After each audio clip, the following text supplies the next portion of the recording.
"Don't sign that." The whisper was a ghost in the clatter of the busy diner. A sliver of sound so faint Julian Vance almost believed he'd imagined it.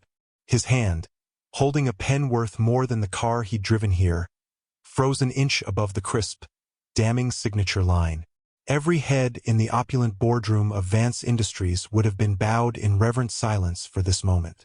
Here, amidst the smell of stale coffee and fried onions, the only witness was a cheap Formica tabletop and a waitress whose name tag read, Elena. Julian looked up from the contract, his gaze lifting past the manicured hand of Marcus Thorne, the man whose smile was as polished and predatory as a shark's tooth. He looked into the eyes of the waitress. They were brown, wide, and filled with a terror so profound it seemed to suck the very air from around them. It was not the fear of a clumsy employee who had just accidentally sloshed a glass of ice water across a multi-billion-dollar merger agreement. It was something deeper, something primal. In that instant, she had risked everything, her job, her livelihood, on a single, desperate plea whispered to a complete stranger. Julian Vance, the billionaire CFO of a global empire, disguised in a worn jacket and a 3-day-old beard, felt a jolt of something he hadn't experienced since his father's funeral. Genuine, unadulterated intrigue. He had come to this forgotten greasy spoon on the edge of the city to get the measure of Marcus Thorne on neutral ground, away from the sycophants and yes-men. He had expected to observe a transaction. He had not expected to witness an act of such reckless, inexplicable courage. What happened next would unravel a web of deceit so vast it threatened to consume his father's entire legacy, and in its place, build a future he never could have imagined. Marcus's face, a moment ago wreathed in triumphant avarice, had curdled into a mask of pure fury. "You clumsy fool," he snarled, his voice a low hiss that cut through the diner's ambient noise. He shot to his feet, the chair scraping violently against the linoleum. "Do you have any idea what you've just done?" Elena flinched, her body pulling back as if from a physical blow, but her eyes remained locked on Julian. The water had soaked the bottom third of the 50-page document, the ink beginning to bleed into soft, blue clouds. The crucial signature page was now a pulpy, useless mess. She said nothing, her lips pressed into a thin, white line. A single tear traced a path down her cheek, but her gaze did not waver. It was a look of warning, a desperate signal in a language of shared humanity that Julian had long forgotten how to speak. "I am so sorry, sir," she finally stammered, her voice trembling but her eyes still holding his. "It was an accident. I'll get a towel." "A towel?" Marcus scoffed, his laugh sharp and cruel.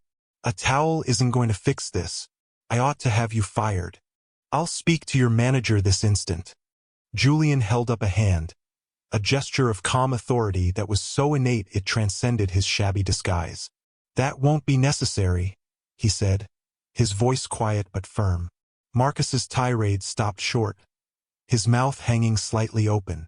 Julian slowly, deliberately, began to gather the sodden pages. "It's just paper. We can have another copy printed." He looked at Marcus, his expression unreadable. "Perhaps it's a sign we should take one final look before we make this official. Due diligence, you know." The color drained from Marcus's face, replaced by a flash of panic so fleeting that only someone looking for it would have seen it. "Don't be ridiculous, Julian," he said, forcing another oily smile. "It's a standard agreement. Our lawyers have been over it a dozen times. And they'll go over it a 13th time," Julian said, his tone leaving no room for argument. He folded the wet document and tucked it into his jacket. "My apologies, Marcus. It seems this meeting is concluded for today." He stood, placing a $20 bill on the table, more than enough to cover the coffee he hadn't touched. His eyes found Elena's one last time.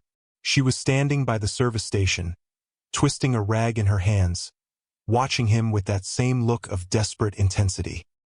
He gave her a subtle, almost imperceptible nod, a silent acknowledgement that her message, however insane, had been received. As he walked out of the diner and into the gray afternoon, the cold logic that had built his fortune was at war with a powerful, unshakable instinct. The woman was either a lunatic, or she had just saved him from a catastrophic mistake. He intended to find out which. The following morning, the 39th floor of the Vance Industries Tower was a hive of controlled panic. Julian, now immaculate in a tailored suit that cost more than Elena's monthly rent, sat at the head of a vast mahogany table. His legal team, the best in the country, shifted uncomfortably in their leather chairs. "I want you to tear it apart," Julian commanded, his voice echoing in the sterile, silent room. He gestured to the fresh copy of the Thorn merger agreement in the center of the table. "I don't mean read it. I mean dissect it. I want a full forensic analysis of every clause, every subsection, every piece of boilerplate. Cross-reference it with Thorn's corporate holdings, his subsidiary filings, everything. I want to know what I missed." His lead counsel, a seasoned veteran named Arthur, cleared his throat. "Mr. Vance, with all due respect, we've vetted this document extensively. It's aggressive, certainly, but well within legal parameters." "Then the parameters are wrong," Julian snapped. "Something is buried in there. Find it." He leaned forward, the icy grief that had been his constant companion for 6 months hardening his features. "My father didn't build this company by taking things at face value. Neither will I." He trusted his father's instincts above all else. But his father was gone. Now, for reasons he couldn't articulate, he was trusting the instincts of a waitress. It was illogical. It was insane. And yet, the image of her terrified, resolute eyes was burned into his mind.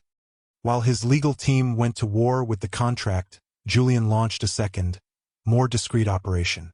He made a call to his head of security, a former intelligence officer who could find a ghost in a snowstorm. "I need you to find out everything you can about a woman named Elena Ramirez," he said, his voice low. "She works at the Silver Spoon Diner on 6th. I want to know who she is, where she lives, and why she would risk her job to spill water on a document. Be discreet. I don't want her to know she's being watched." He couldn't shake the feeling that the two investigations were inextricably linked. The secret in the contract was tied to the secret in the woman. To understand one, he had to understand the other. He felt a flicker of the old fire, the thrill of the hunt that he thought had died with his father. But this was different.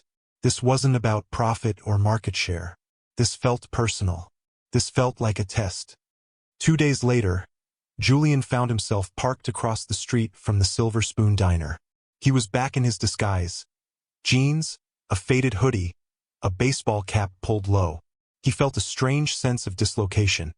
A man from a penthouse suite slumming it in a world he only ever saw from behind tinted glass. He was waiting. His security chief's preliminary report was thin.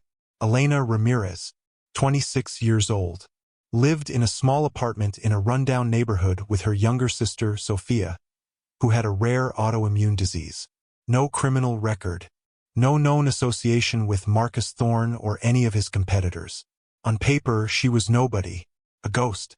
But ghosts didn't stare down corporate predators. A sleek black town car pulled up in front of the diner. The back door opened and Marcus Thorne stepped out, his face a thundercloud. Julian's hands tightened on the steering wheel. Marcus stormed into the diner. Julian waited 5 minutes, his heart pounding a strange, unfamiliar rhythm, then got out of his car and followed. He slipped into a booth at the back, keeping his head down, his cap obscuring his face. He could see them in the reflection of the chrome napkin dispenser. Marcus had cornered Elena near the kitchen. His body was angled toward her, menacing, trapping her against the stainless steel counter. "You think you're clever, don't you?" Marcus's voice was a venomous whisper, but in the quiet afternoon lull, the words carried. "You think you cost me my deal?" I don't know what you're talking about," Elena stammered, her face pale. "Don't play dumb with me," he spat. "You have no idea who you're messing with. I can crush you. I can have you fired. I can make sure you never work in this city again. You and your sick little sister will be out on the street. Is that what you want?" Julian felt a surge of cold fury. The casual cruelty, the way he wielded the girl's vulnerability as a weapon, it was vile. He watched Elena. She trembled, but she didn't break. She lifted her chin, a flicker of defiance in her eyes. "Leave me alone," she said, her voice barely audible but firm. "Or I'll call the police." Marcus laughed, a short, ugly sound. "The police? And tell them what? That I had a conversation with you? You're nothing. Remember that." He jabbed a finger in her direction. "Stay out of my way." With a final glare, he turned and swept out of the diner, leaving a wake of fear and silence behind him. Elena sagged against the counter, her whole body shaking. Julian watched as another waitress, an older woman with kind eyes, came and put a comforting arm around her. Elena shook her head, straightened her apron, and went back to work, her movements stiff, her face a mask of fragile composure. Julian sat in the booth, the coffee he'd ordered growing cold. He had seen all he needed to see. Elena Ramirez was no lunatic. She was brave, and she was in terrible danger. And for some reason he was only just beginning to understand. He felt a fierce, undeniable urge to protect her. The mystery was no longer just about the contract. It was about the woman who had tried to stop it. He had to get closer. The next day, a man named Jay applied for a job as a dishwasher at the Silver Spoon Diner. The manager, desperate for help, hired him on the spot. Julian Vance, a man who commanded legions of employees, spent his first afternoon up to his elbows in hot water and soap suds, a silent observer in the heart of Elena's world. He learned more in 8 hours of scrubbing plates than he had in the past 6 months in the boardroom. He saw the easy camaraderie between the staff, the way they covered for each other, shared tips, and complained about impossible customers. He saw Elena at the center of it, a quiet pillar of strength. She was efficient, kind to everyone, and possessed a grace that seemed entirely out of place in the hectic, greasy environment. He saw her slip her own meal to a homeless man who came to the back door, and he saw her patiently explain the menu for the 3rd time to an elderly, confused customer. She was a person of profound and simple decency. He worked in silence, watching, listening. He heard snippets of her life. The worry in her voice when she called the hospital to check on her sister, Sophia.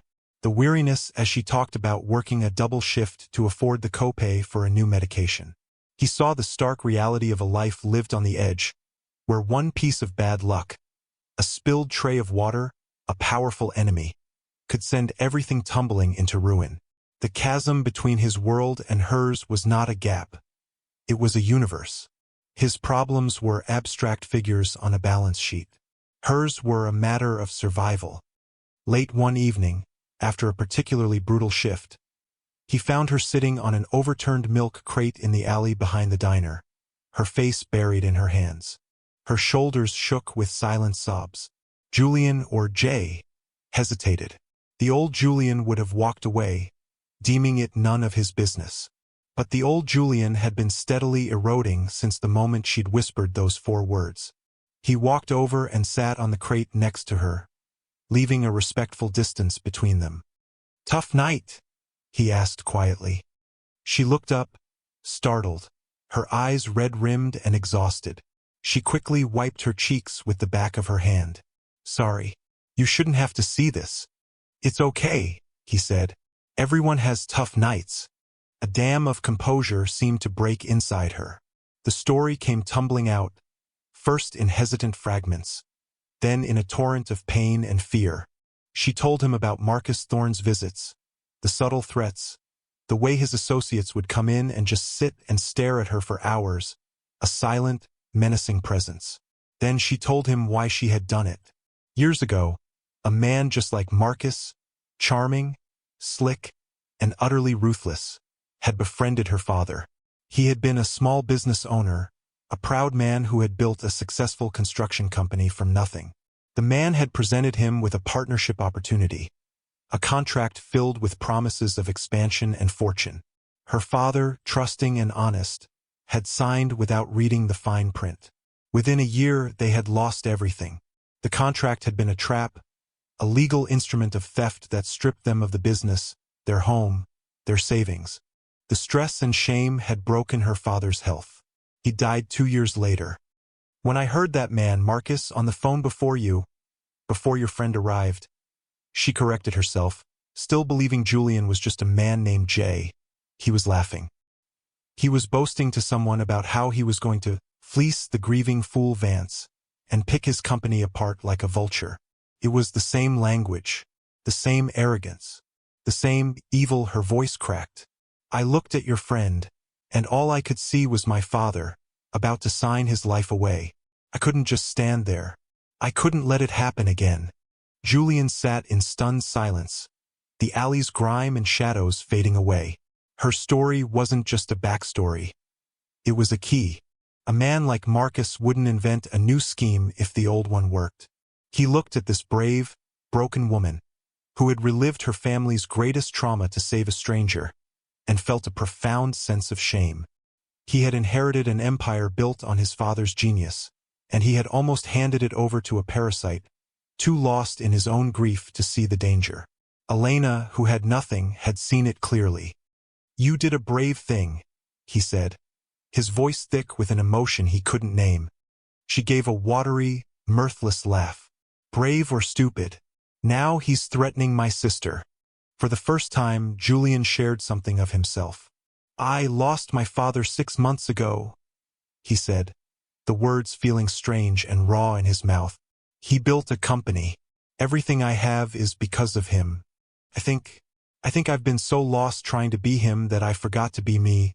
It was a clumsy confession, but it was honest.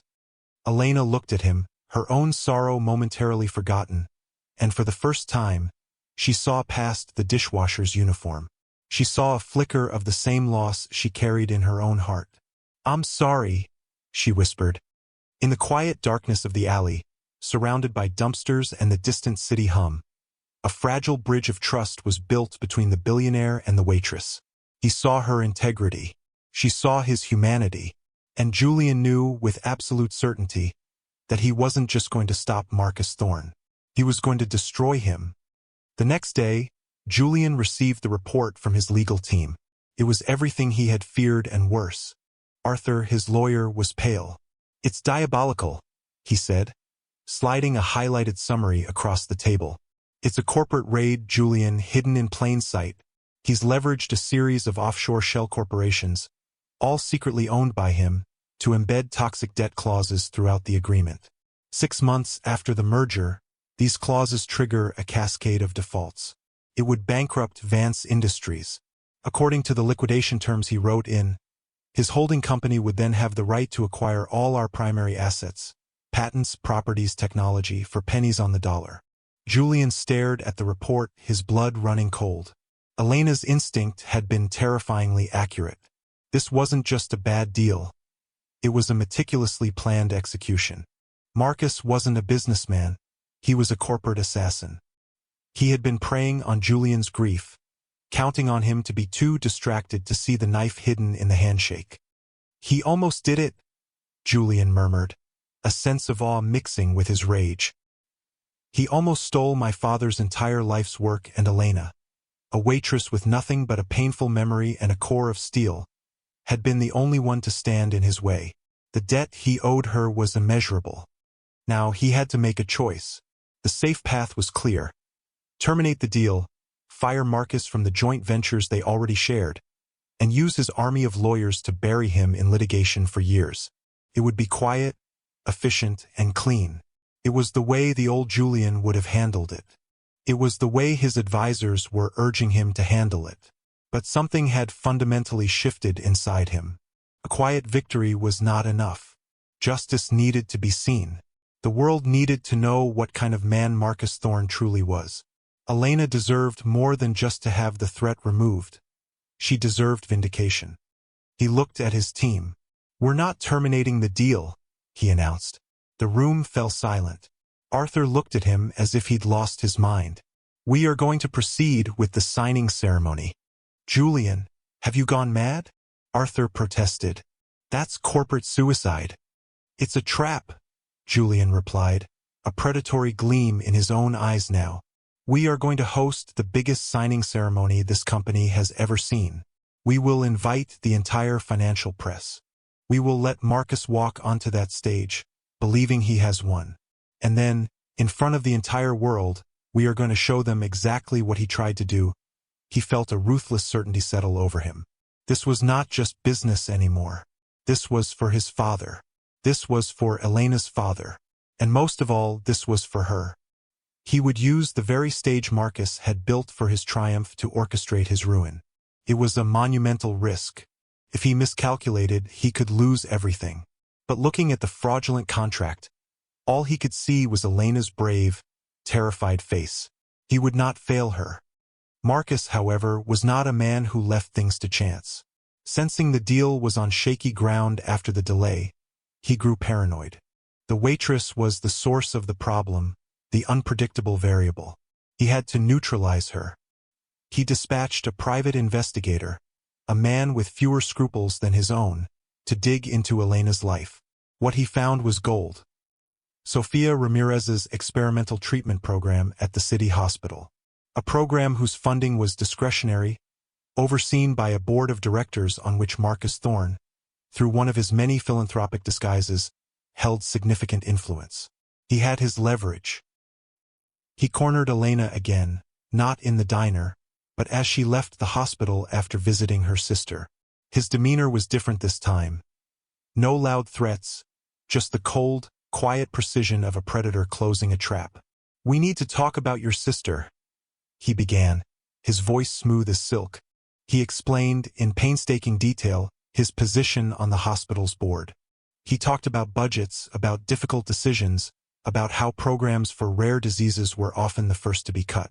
He never made a direct threat. He didn't have to. The implication hung in the air between them, heavy and suffocating. "The Vance deal is very important to me," he continued. "It will allow me to expand my philanthropic efforts significantly. There was a misunderstanding at the diner. Terrible accident. I need you to clear that up." He laid out his terms. At the public signing ceremony, she would come forward. She would explain that she had been flustered and clumsy. She would apologize to him personally and publicly endorse the merger, speaking of what a great man he was. "You will fix this," he said, his eyes like chips of ice. "You will fix this, and I will see to it that Sofia's program receives a generous new endowment. If you don't, well, budgets are tight. It would be a tragedy." Elena felt the world tilt on its axis. He had found her one vulnerability, the one thing in the universe she would do anything to protect. She could sacrifice herself. She could sacrifice a stranger's company. But she could not sacrifice her sister. The choice was no choice at all. Tears of rage and helplessness streamed down her face. "You're a monster," she whispered. Marcus simply smiled. "I'm a pragmatist. I'll see you at the ceremony." He turned and walked away, leaving her standing on the pavement, trapped in an impossible dilemma. The weight of her decision crushed her. To save her sister, she had to help a monster ruin a good man. A man she now knew, in her own small way, as Jay, the kind, sad-eyed dishwasher. The guilt was a physical sickness, a poison in her soul. The day of the signing ceremony arrived. The main ballroom at Vance Tower had been transformed into a media circus. Cameras flashed, reporters jostled for position, and the titans of the financial world mingled, sipping champagne. On the stage, a large table was set with 2 chairs and 2 copies of the merger agreement. Marcus Thorne was radiant, shaking hands, accepting congratulations, the picture of a conquering hero. Julian Vance stood to the side, his face an unreadable mask of calm. He watched the crowd, his eyes scanning for one person. Then he saw her. Elena was being led through a side door by one of Marcus's assistants. She looked small and lost in the cavernous room, her simple waitress uniform replaced by a plain gray dress that seemed to wash all the color from her. Her face was ashen, her eyes wide with a haunted, defeated look. Julian's heart clenched. He knew instantly that something was terribly wrong. This was not the face of a woman who was a willing participant. This was the face of a hostage. The ceremony began. Speeches were made. Marcus took the podium to thunderous applause, speaking of synergy, of future growth, of a bold new era. Finally, he said, And now, before we sign, there is a small matter to clear up. There have been some unfortunate rumors stemming from a minor incident. I'd like to invite Ms. Elena Ramirez to the stage to say a few words. A murmur went through the crowd. Who was Elena Ramirez? All eyes turned as she walked woodenly toward the podium. She gripped its sides as if to keep from falling. She looked out at the sea of faces, her eyes finding Julian's. He saw an apology in them, a world of pain and regret. She opened her mouth, and the prepared words came out, hollow and robotic. My name is Elena Ramirez. I want to apologize for my actions at the Silver Spoon Diner. I was clumsy. I spilled water. It was an accident. Her voice trembled. Mr. Thorne is a good man. This merger is a good thing for our city. I was wrong to cause any trouble. Julian could feel the lie choking her. He saw the single tear that escaped and traced a path down her cheek. He had planned to wait until the contract was in Marcus's hand, but he couldn't. He couldn't let her suffer a moment longer. He couldn't let Marcus use her like this. That's enough. Julian's voice cut through the room, amplified by the microphone at his seat. It wasn't loud, but it carried an absolute authority that silenced everyone. He stood up and walked to the podium, gently placing a hand on Elena's arm and guiding her to stand behind him. He faced the stunned crowd, his eyes locking on Marcus Thorne, whose triumphant smile had frozen on his face. My name is Julian Vance, he said, his voice ringing with clarity and power. And for the past week, I've also been a dishwasher named Jay. Ms. Ramirez did not cause any trouble. She tried to stop a crime. A collective gasp went through the ballroom. Marcus's face went from shock to ashen white. Ms. Ramirez is not on this stage to apologize, Julian continued, his voice rising with cold, controlled fury. She is on this stage because Mr. Thorne, the good man she just described, threatened to cut off the life-saving medical treatment for her sick sister if she did not come here and read that lie. He turned to his head of security at the side of the stage. Play it. A moment later, Marcus's voice filled the room, captured on a high-fidelity recording. You will fix this, and I will see to it that Sophia's program receives a generous new endowment. If you don't, well, budgets are tight. It would be a tragedy. The voice was unmistakable. The threat, though veiled, was clear. The room erupted in shocked murmurs. The reporters were scribbling furiously, cameras flashing. Marcus looked like a man who had been shot. But that's not the only thing Mr. Thorne is guilty of, Julian said, his gaze like a physical blow. He gestured to the massive screen behind the stage. This is the contract he tried to have me sign. The screen lit up with a forensic breakdown of the agreement. Charts, diagrams, and highlighted clauses exposed the entire scheme, the shell corporations, the toxic debt, the liquidation clause. An expert voiceover explained the mechanism of the corporate raid in simple, damning terms. It was irrefutable. It was absolute. He wasn't trying to merge with Vance Industries, Julian declared. He was trying to murder it. The takedown was swift and total. As the evidence played out on the screen for the entire world to see, plainclothes police officers, alerted by Julian's team, moved through the crowd. Marcus Thorne stood frozen, his empire crumbling around him in a matter of minutes. He saw the officers approaching, and his composure finally shattered. He made a desperate, pathetic attempt to flee, but he was intercepted before he even left the stage.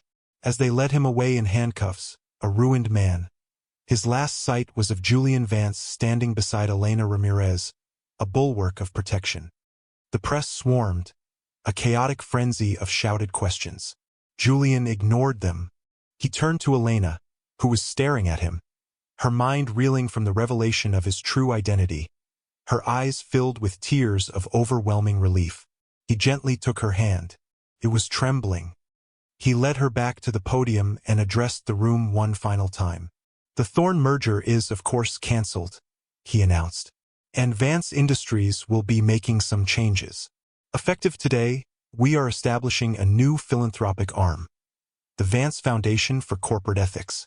It will be funded with the capital that Mr. Thorne so desperately tried to steal. Its mission will be to provide legal and financial aid to whistleblowers and victims of corporate fraud, people like my father, and people like Ms. Ramirez's father. He paused, letting the weight of his words settle. Then he looked directly at Elena, his voice softening, his words intended only for her, though the whole world was listening.